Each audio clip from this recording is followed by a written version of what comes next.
With the Lucky Land Slots, you can get lucky just about anywhere. This is your captain speaking. We've got clear runway and the weather's fine, but we're just going to circle up here a while and get lucky. No, nothing like that. It's just these cash prizes add up quick. So I suggest you sit back, keep your tray table upright, and start getting lucky. Play for free at LuckyLandSlots.com. Are you feeling lucky? No purchase necessary. Void where prohibited by law. 18 plus terms and conditions apply. See website for details. Educate, empower, enable, impact. Thank you for tuning in to That Will Never Work podcast, where we share inspiring information and personal experiences related to business and the entrepreneurial journey from those who are leaders in their respective field. Now, here's your host, author and business coach, Maurice. Thank you very much for tuning in today. I have a special guest today. He is a leading authority on U.S. federal government contracts. He's a military acquisitions officer. He oversaw $82 billion in DoD contracts, and he's going to give us some little insights today. I hope that you enjoy this episode today. He has a wealth of information. Listen to all his podcasts, all the other episodes that he's been on, people that he's interviewed. It has been interesting for me because I have never dove all the way into government contracts. I looked into it. My wife does do grant writing, but I have not always gone all the way into it. So let's learn a little something today. He is a retired lieutenant colonel from the United States Air Force, and we thank him for his service today. He is none other than Richard Howard. Thank you very much, Richard, for coming on today. Hey, man, thanks for having me on. Cool. So we're going to jump right into it, everyone. I listened to your podcast, and again, great information. But one of the things that I had a question about: how can small businesses find opportunities to sell their products or services to the government, and what resources are available to help them navigate that process? Sure. That's a really good question. And so the short answer to that is you can go to sam.gov, sam.gov. It's a government website. It's where you register your company to sell. But you can also take a look at some of the solicitations that are coming out from the government and start getting a sense of what the government needs. Mm-hmm. The long answer to that question is, or the longer question answer, and another resource companies can use. I would say first, think of the U.S. government as not somebody that just buys weapons and things like that, but the U.S. government is the single biggest purchaser of goods and services in the world. Mm-hmm. They buy everything that you can think of, from social media management and advertising to landscaping to, products that you would buy in a grocery store to accounting and legal services. The list goes on. And if you really want to see what the government's spending, if you have a small business or a niche, go to usaspending.gov. Okay. And without going into how to do that, they can listen on my podcast if they want a tutorial or something. Correct. But they can go in there and you can look by category and see, hey, what is the government doing? And you might see that they're spending $500 million every 2 years on what you're selling. And that might make it a little bit more intriguing for you to look at selling to the government. So how can a small business ensure that their proposals stand out and are competitive to, government procurement process? Yeah, so that is a much more complicated answer, right? So what I'd say is this, and I don't want to give anybody the idea that selling to the government is easy. Okay, right, selling to the government's not easy. Mm-hmm. One of the challenges is it does take a long time compared to commercial sales. Mm-hmm. Think 1 to 2 years, right? But the contracts tend to be a lot more lucrative and stable, so they can add a lot of value to your business. And they can certainly, it's another stream of revenue that's for the most part not going to be affected by the economy the way, your other B2B, B2C sales are. But because the government buys in a different way, we need to think about it a little differently. So you mentioned the proposals. Right. I don't let my clients, for instance, I don't let them respond to requests for proposals or even write a proposal unless we've actually talked to the government office first. So what that means is you're really, once you do the drill of figuring out, does the government buy what you sell and kind of who, which agencies, because you can get that breakdown also on usaspending.gov. Okay. Let's say that it's the Air Force, right? Since that's where I came from. I like talking about the Air Force. So the Air Force is going to have different offices that buy things, right? So most people in the government can't buy anything. It's specific offices with warranted contracting officers and acquisitions professionals are going to do the buying. So once I know which offices buy what I sell, now there are ways for me to find opportunities ahead of time. And this is what's going to make you stand out. So if you're an accountant and you want to start selling accounting services to the government, and I find out that Air Force Lifecycle Management Center, HNJ, whatever, is the office that's actually doing a lot of the buying there, well, now I can look for things like requests for information, sources sought, instead of RFPs and RFQs. That allows me to basically respond to the government, let them know like what we can do, how we can answer their problem, how we can provide value. It might, if I was, for instance, a woman-owned small business, I might be able to ask them to set this aside for a woman-owned small business, and that's going to eliminate competition. And you can also request a meeting as a follow-up. And so now you're developing a relationship with the office. You're shaping the requirements that are going to be in the eventual solicitation. And you're setting yourself up to win in a much better way when you do have to write a proposal. So that's probably the single biggest thing any company can do to start winning contracts with the government. So let me ask this. Let's go all the way to the beginning of the life cycle of a company, right? So what would they need to have set up in order for them to even consider, putting themselves in front of the government? Do they need to have their Duns and Bradford information? Like, what else do they need to get started to even consider that? Good question. So for probably 95% of the businesses I talk to, I tell them, don't think about selling to the government unless you have not just an established business, but a business that's already selling commercially. Right. So if you have a company, whether you're a solopreneur or you have, 5 to 10 people or 100 people working for you, if you're selling a product or service commercially and have that type of past performance, now start looking at if the government's spending in your area. Now, what you need to register is you're going to need your tax ID information for your business. And there are some other parameters. So if you go to sam.gov, it's going to give you everything that you need. There's a list that you can download of the documents you need before you register. And then you go through that registration process, and they don't use the DUNS number anymore. But when you register, they'll give you a cage code.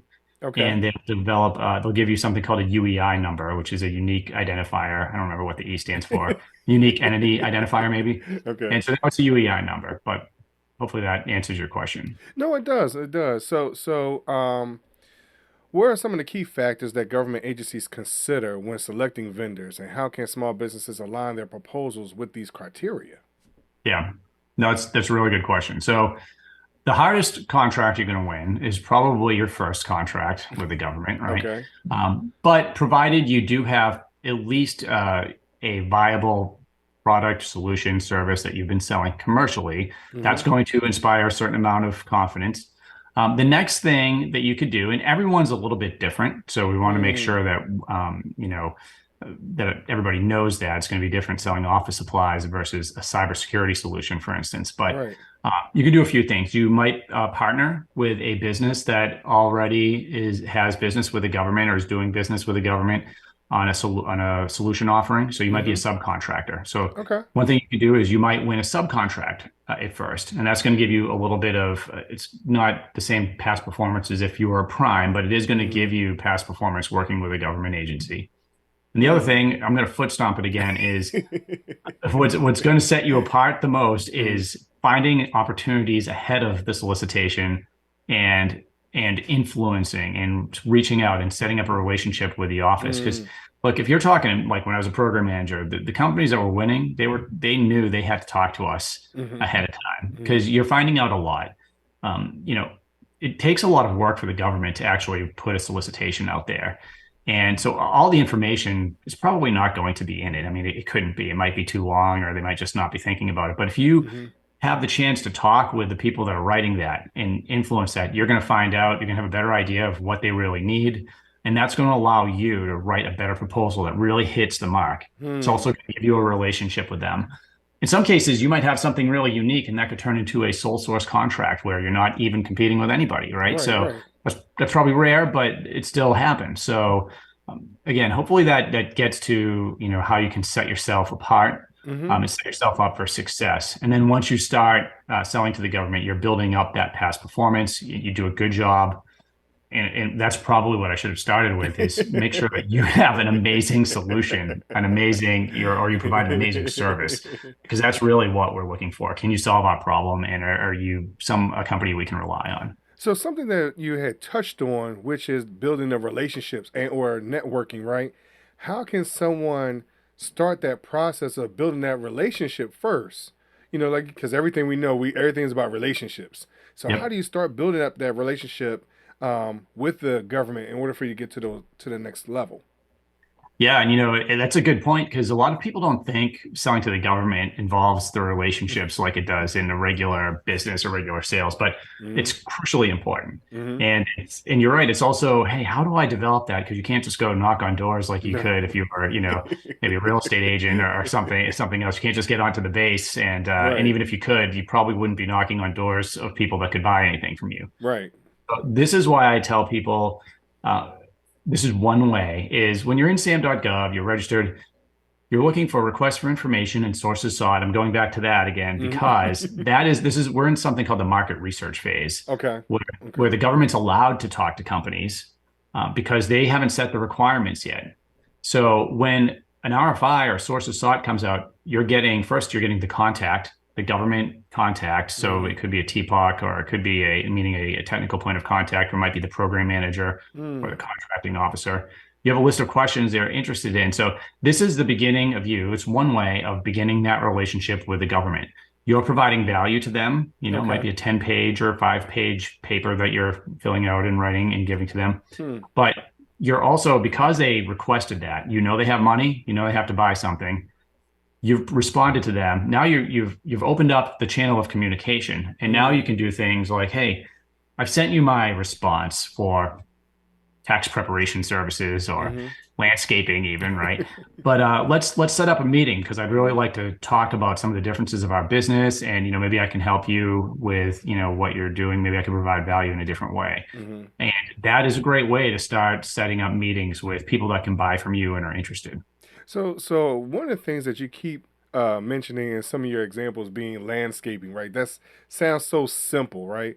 But Yeah. when you think about working with the government, you're almost expecting that you have to have such an elaborate organization do such extraordinary, work. So what is it?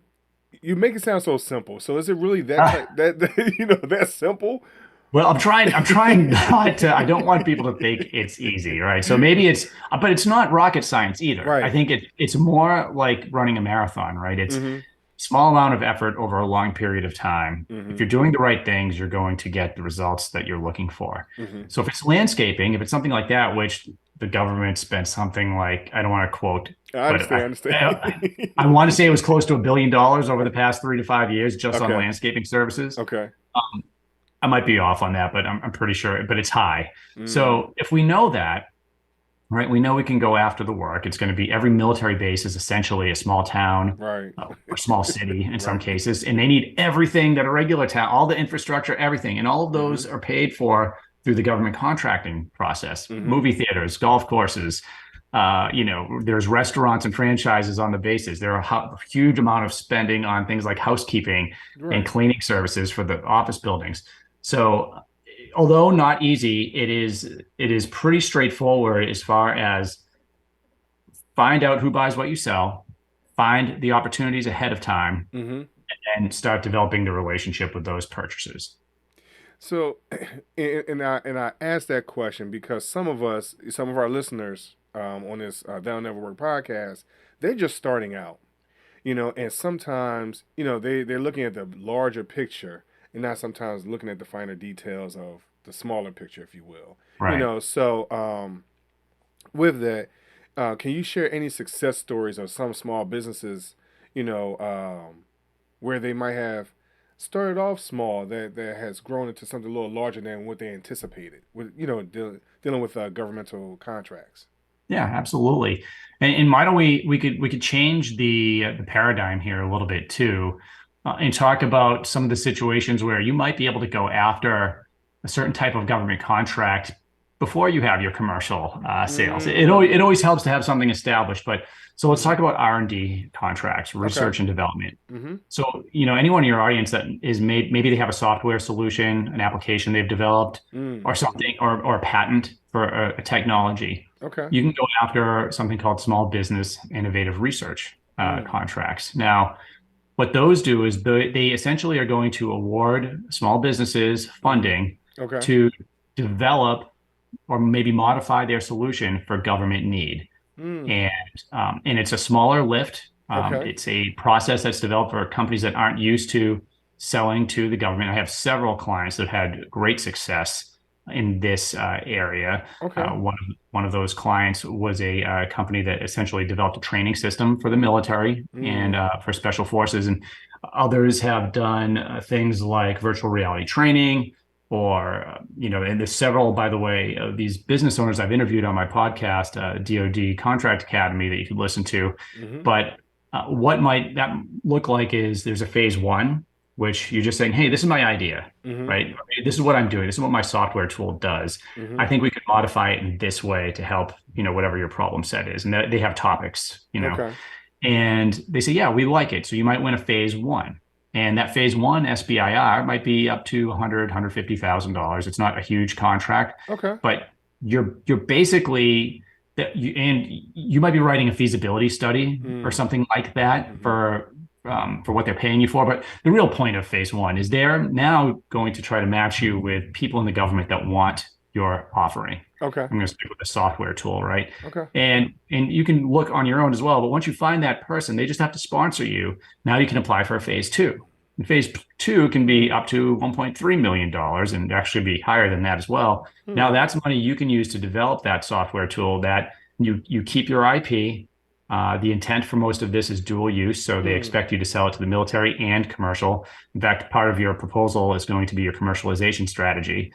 So and some of my clients have used that process several times Okay. to help develop their solution instead of using venture capital to get to the point where they can sell commercially and to the government on bigger contracts. Wow. I never thought of that. Something to consider. Again, I don't want to say that that's easy. It's a competitive process. Right. But if you do some of the right things and you kind of learn and take some advice from people that have done it before, Right. you can make yourself much more likely to win those type of contracts and move forward. So you have given us a lot to think about in this short amount of time. I'm gonna be honest with you. Yeah, it's a lot of information. It really is. But before we let you go today, do you have a website, social media, anything you would like to share with our listeners today? Yeah, absolutely. So first, I would say just check out the website. It's dodcontract.com. Mm-hmm. We have courses on there. We've got paid for services. We also have all of our podcasts listed there that you can listen to for free, and you can find those on any of iTunes, wherever, Spotify, wherever you go. And that's DoD Contract Academy. If you just type it in, you'll find it. Same thing with LinkedIn. You can look me up. You can either type in DoD Contract Academy or Richard C. Howard. You'll probably find me. I think it's Ricky C. Howard, actually, that I'm. Yeah, I think it is. But so you can find me on LinkedIn. You can find me on the website and the podcast. Those are probably the best places. Really? Okay.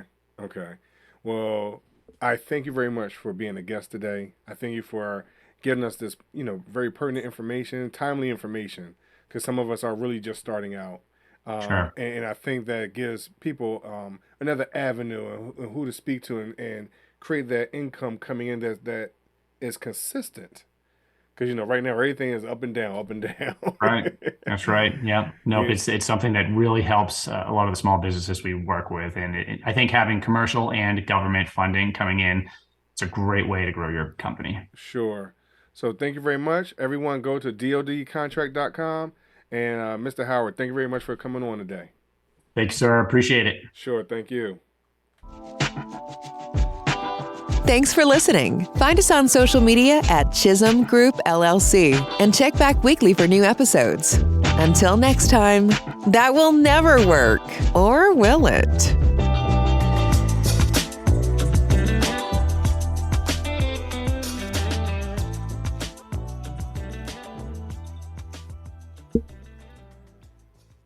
With the Lucky Land Slots, you can get lucky just about anywhere. This is your captain speaking. We've got clear runway and the weather's fine, but we're just going to circle up here a while and get lucky. No, nothing like that. It's just these cash prizes add up quick. So I suggest you sit back, keep your tray table upright, and start getting lucky. Play for free at LuckyLandSlots.com. Are you feeling lucky? No purchase necessary. Void where prohibited by law. 18+ terms and conditions apply. See website for details.